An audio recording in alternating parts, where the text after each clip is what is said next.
Hey, everybody. Michael Sherlock here with Shock Your Potential. Hey, this is my first live stream. I We'll just see how it goes. I'm actually really excited about it. And so I wanted to take some time to answer some questions. I've got some folks that have been reaching out to me a lot lately and asking me things about, how to navigate through this crazy time with lots and lots of job layoffs and furloughs and reductions in not only force but maybe hours. So I thought, you know what? We're going to just start every Friday. I'm just going to take some questions. Some will be live once we get, more people actually following us live. And some, like today, will be a couple of the top questions that I've had in the last week. So I had three this week. The first one is from Pam. And Pam's question was, I have been a district sales manager in retail clothing, and my job was eliminated. Sorry, Pam. And we talked about this, and I can only find jobs in my area where I live for store manager positions. And even those are pretty scarce. But how will I impact my career if I take several steps backwards? And Pam and I actually talked through this. I thought this was a great one to tackle because she handled this with a lot of grace. But it's a terrible situation to be in, without a doubt. So because I know Pam and because she knows that I'm very blunt, I said, Pam, what's more important, your income or your ego? And she went, oh gosh, I hate that answer or that question. But it really was not meant to be anything other than to help her understand that the reason that, she's hesitant with that is for the ego part of it. It's not easy to go backwards or to feel like you're going backwards. But, we talked through it. There's a couple different things that you can do. I mean, first of all, you've got to recognize that the ego is going to be bruised in that. I mean, there could be repercussions to your career trajectory, but only if you don't work it correctly. But that first part, that icky part, is my ego feels bruised, and I don't like that. So as we talked through it, I said, okay, so what are the pros? What are the cons? And basically, we came to the understanding together that yes, it might not feel good, but it's important to have a paycheck. It's important for her family, for her to keep working. And so I talked about, number one, wherever you're going, you don't know when that next opportunity may open up within that company. So maybe you're a store manager today, but they know that you were a district manager and there's an opening again, later on down the road. If you start to pursue other positions and you have to explain why you went back into a sales, just a single store manager position, that's easy to say. Look, COVID affected us all. This industry has been hit very hard. And it was important for me to keep providing for my family. So therefore, the only opportunity I had to stay in this industry, because I'm passionate about this industry, is to, take a store manager position. And I got to be honest, it hurt my ego a little bit. But once I got in there and I realized it's actually a wonderful opportunity to go back and be in the shoes of the store managers that I led again. And, think about the things that I was asking them. I think going backwards is actually going to make me a better district manager in the future. So as we talked through that, she really became excited and said, gosh, I never thought of it as an opportunity and something that you could really get a hold of and turn it to the positive. So that's, to me, that was a win-win. So second question that I got this week was from someone named Tara. And she said, I love my job, but my hours have been cut so dramatically that I can't make ends meet. What do I do? Tough one. So the reality is, again, just like Pam, is, you got to have a paycheck. So if you are going to still work someplace and you can't make your ends meet, no matter how much you love that job, it's not going to sustain you if it's not going to come back in a time that it will make it beneficial to you.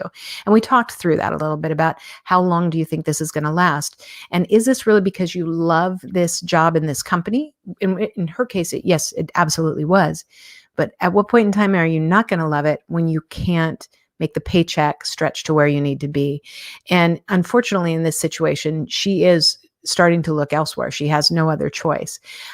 But I said, once you feel more secure with that too, those are good dialogues to have with your leadership team to be able to say, look, I have to be honest, I can't make it on these hours. Not that they can do much about it because, where we're seeing all these impacts, especially in the retail sector, your manager may not be able to do more than what they're doing. But having honest dialogues, and not in a complaining way, but really in a manner that's saying, look, I want to come to you because I love this company and I love this job and I don't want to leave, but I hope you understand that taking care of my family is a priority. And people will understand that, and they will work to try and help you the best they can.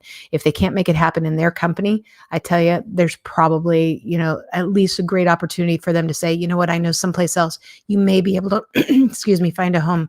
And those are the dialogues that honest discussions can really have. So the third one, so I'm going to tackle 3 this week, was really this is another good one about ego. So this is from Anthony, and he said the only jobs where I live right now, because he was also furloughed, the only jobs where I live right now are with companies or jobs that I am not at all excited about. And this was a nice way of him saying he didn't want to go to the type of company. It just didn't fit with where he'd been. And so, we talked about it. And I was telling him a story that there's this a store that I just absolutely love in Minnesota, and it's probably elsewhere too, but it's called Fleet Farm. And Fleet Farm is this strange, amazing, like warehouse. So you can buy, cattle feed, you can buy, camo boots, you can buy lots of crazy things. You can buy big packages of cashews for like $7. I mean, it's just weird in terms of the variety of things, but it's really a company that is for people that, live on farms. I happen to love it. I don't live on a farm, but I love walking through and seeing what there is to see there. And I said, I can see that if you had this great job, working for Cartier, you may not want to take a job working for Fleet Farm because that's not exactly in your wheelhouse or where you've been, which is kind of a little bit about what the story was with Anthony. But the thing is, number one, in a time where people need jobs, they might not be your ideal job. But here's the thing, you don't know what it might be. You don't know what could happen. You don't know what could be the opportunity that comes from that. And as we really move, through, thinking about what does it mean to take a job in a time where all this craziness is happening, you're actually taking control. You're taking control of your life, and you can tell that story any way you want to. You can tell the story in a way that needs to be told. And you can be honest. So if I were hiring you 2 years from now and you went from working at Tiffany Jewelers to the Fleet Farm and you said, you know what? It was COVID. I had to take a job. I'm going to be honest. I didn't really want to go to work for Fleet Farm. But when I got there, this is what I learned. I learned that my leadership skills still worked in this environment. I learned that there was upward potential that I had no idea about. I learned that I worked with really hardworking people and made me very proud to go to work. And I'm very thankful that I had the opportunity. So if I heard those things from you, I would not at all think poorly of you for taking a different path. I would say this is a person who does what it takes, who knows how to make the best of a situation, and who absolutely knows how to spin it, at least in their mind, to make it a positive. So, and here's Christy Payne. She says, I just love listening to you. You've got such a motivating insight. Well, thank you, Christy. I miss you. I enjoyed working with you. So, and nice to have a little comment. This is getting very fun. So I don't see any other questions for today, but we're going to start doing this every Friday, if not, a little bit more. We'll see what happens. So if you guys have individual questions, about jobs, job search, professional development, throw them my way. Pop me an email, michael@shockyourpotential.com, and we will put them out there. So thank you, everybody. It has been a pleasure. And by the way, Yoga Dog, says hello.